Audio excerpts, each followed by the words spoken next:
everybody, it's Kim from GetGreenBeWell.com. Are you interested in zero waste living? You are not the only one if you answered yes. I am about to give you 11 plus 1 tips on zero waste living that are so easy for you to implement into your life right this minute.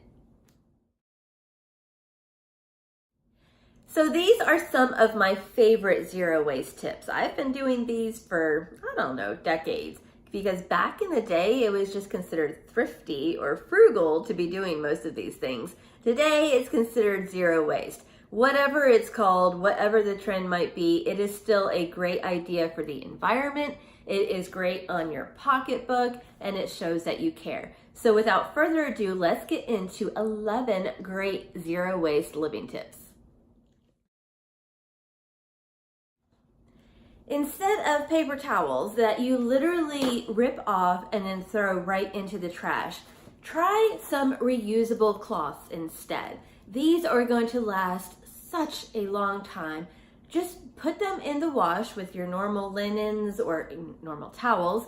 I would highly suggest using hot water if you're going to be using reusable rags, but these clean just as well as paper towels. They absorb maybe even more. And the good thing is that you can reuse a lot of stuff around your house to create reusable wipes. I mean, you can honestly buy some new ones too, but old t-shirts, old towels, old sheets, all kinds of old textiles and fibers actually make really great reusable cloths. So consider something that you might already have around the house and repurpose that into a reusable cloth, and then you don't even have to use the paper towels. It's great to be zero waste completely across the board. When it comes to your clothing, it is so very easy to go zero waste, and you can help so many people by doing so. Fashion tends to be one of those things that a lot of people go through very fast, whether you buy it every season, or you just gained or lost weight and you can no longer fit into a product. There are tons of people out there that want what you do not want in your closet anymore. The easiest way to go zero waste when it comes to clothing is not to buy any new clothing. You can actually buy new to you clothing by going to thrift stores and consignment stores. That is the perfect zero waste solution to refresh your wardrobe and to get new pieces that you need. Now, when it comes to donating your clothing, there are so many ways that you can donate it or make money off of your clothing.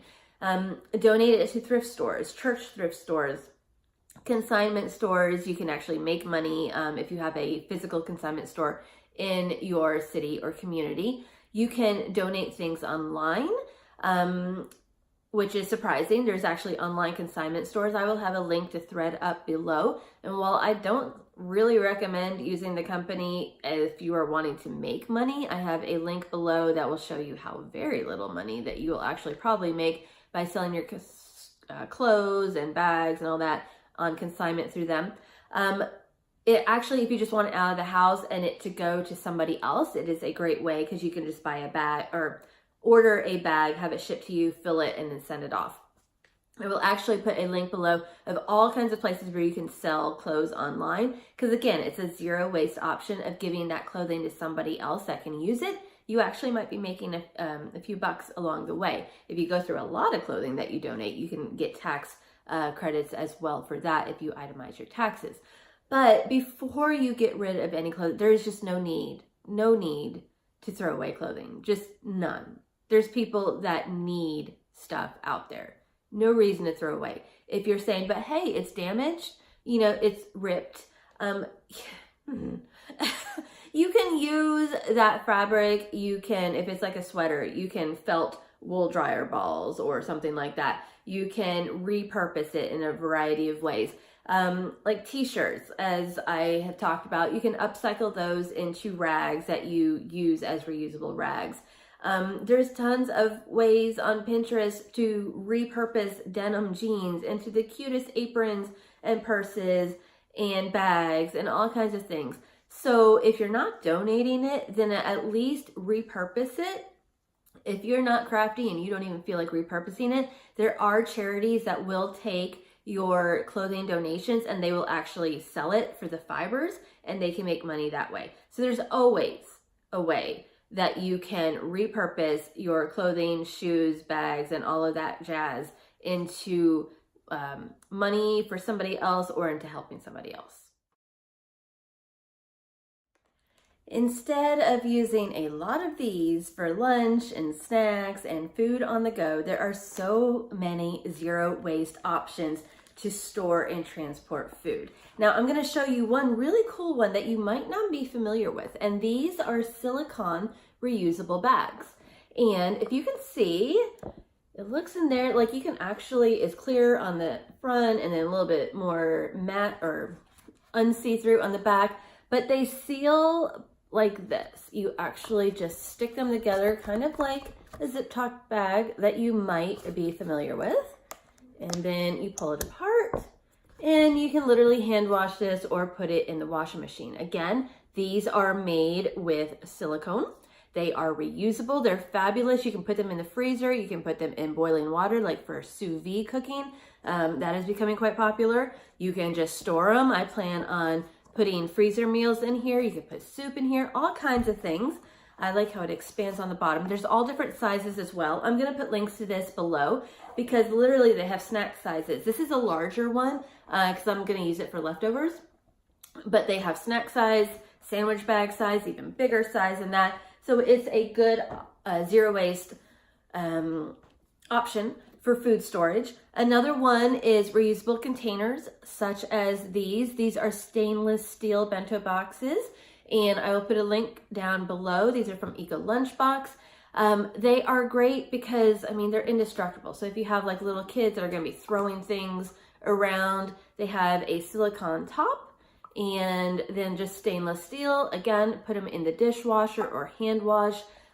So super easy, but they come in all kinds of sizes, even sizes for like little dressings and stuff.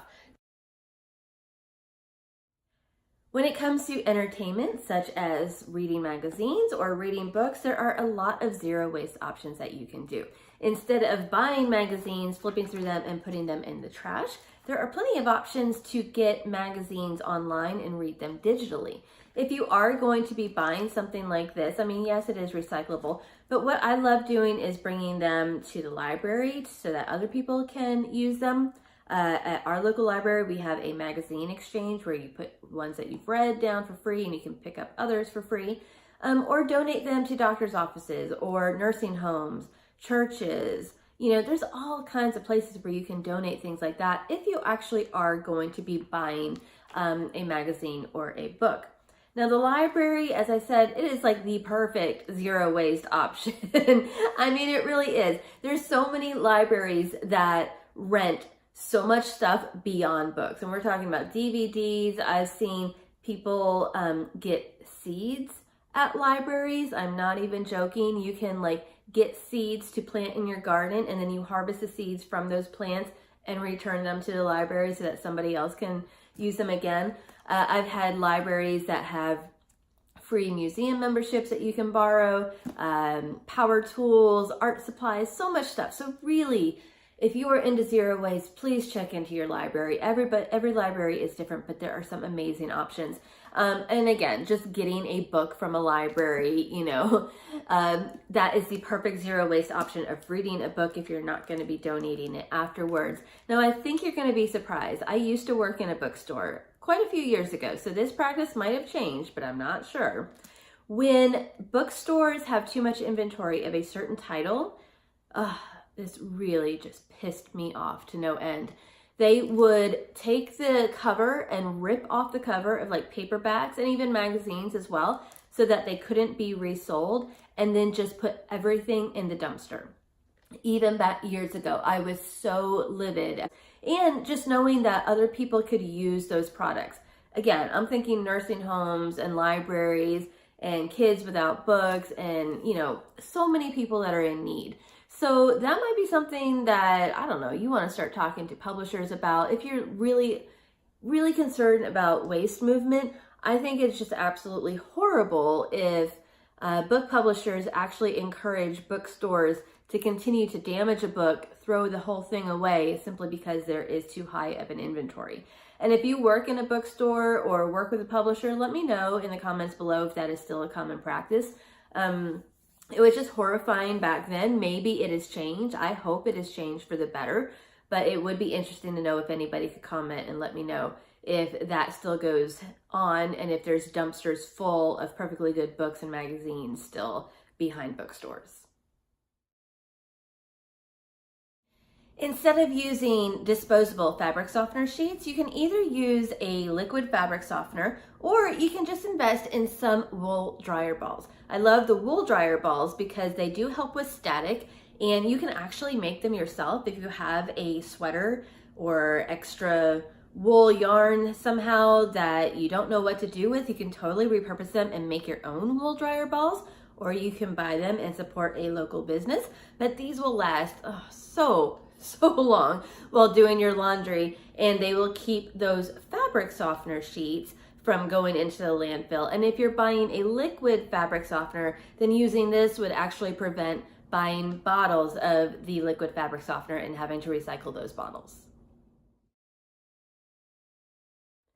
There's plenty of ways to go zero waste when it comes to buying your actual food. The bulk bins are going to be a fabulous way to go zero waste. Consider the bulk bins for all kinds of things, such as spices. There could be tea, coffee, so you don't have to buy individual bags, which might be really hard to recycle. You can buy cereals, granolas, peas, lentils, pasta. There is so many things that you can buy in bulk at a grocery store or a natural health food store.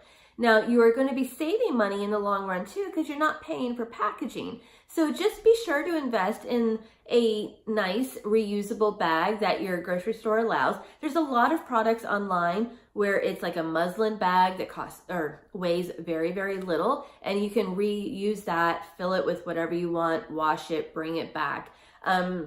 Just make sure that your grocery store is on board with that, and then get most of your food in the bulk bins.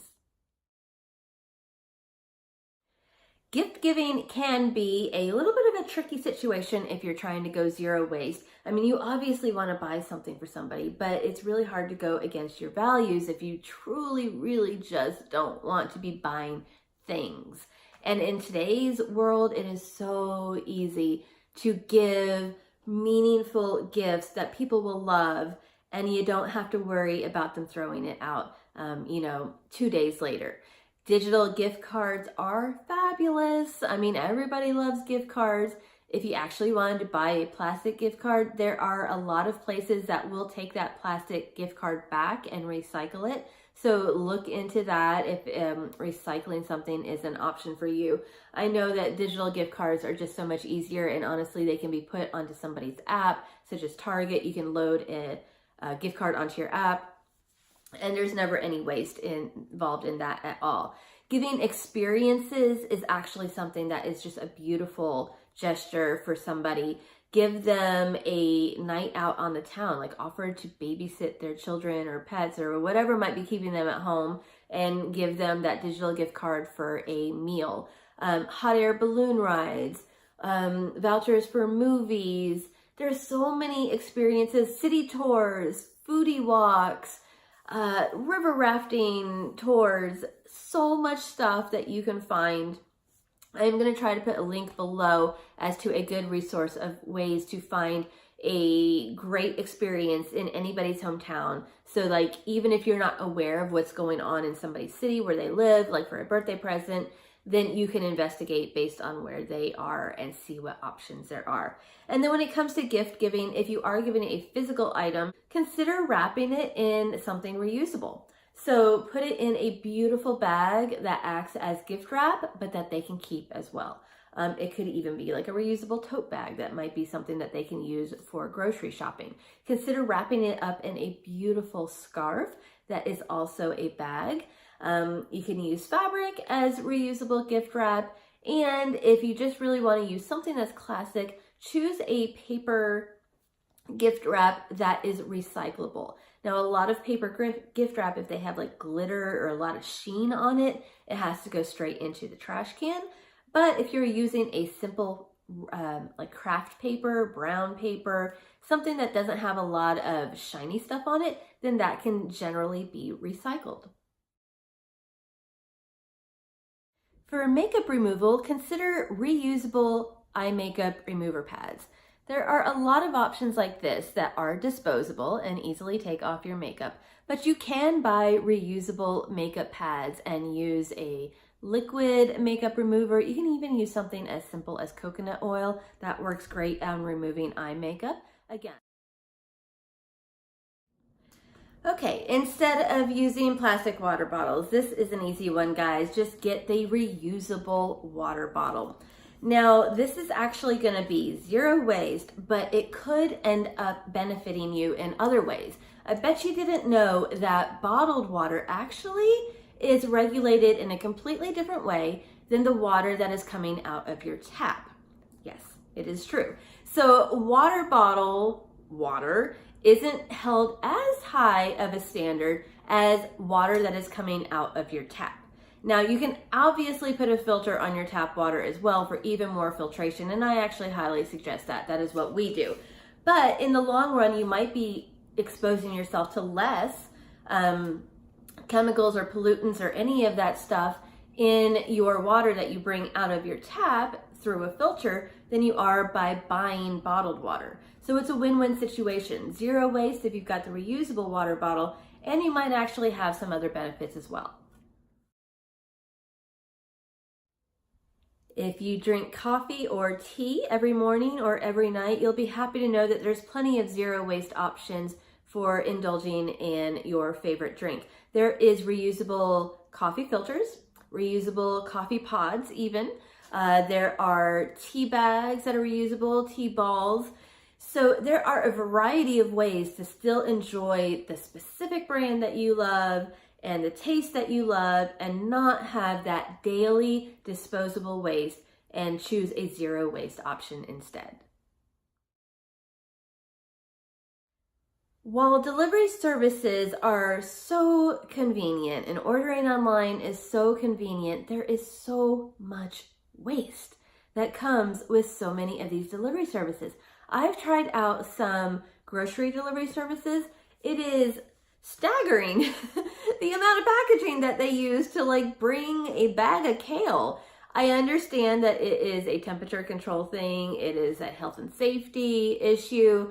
And you never know how long that food is going to be in a car or waiting for the delivery person at the grocery store. But to compensate for that, they are using tons of individual cooling bags, paper bags, insulated bags, boxes. It is amazing how much packaging is used by these delivery services. So, and even for food delivery, I mean, every single time that you get a meal delivered by like a food delivery service, and there's so many of them, chances are you're going to have styrofoam. Everything's going to be individually packed. You're going to get the utensils that are plastic, that are put in plastic wrap, individual condiments, so much packaging. So try to curb your deliveries if you're wanting to go zero waste.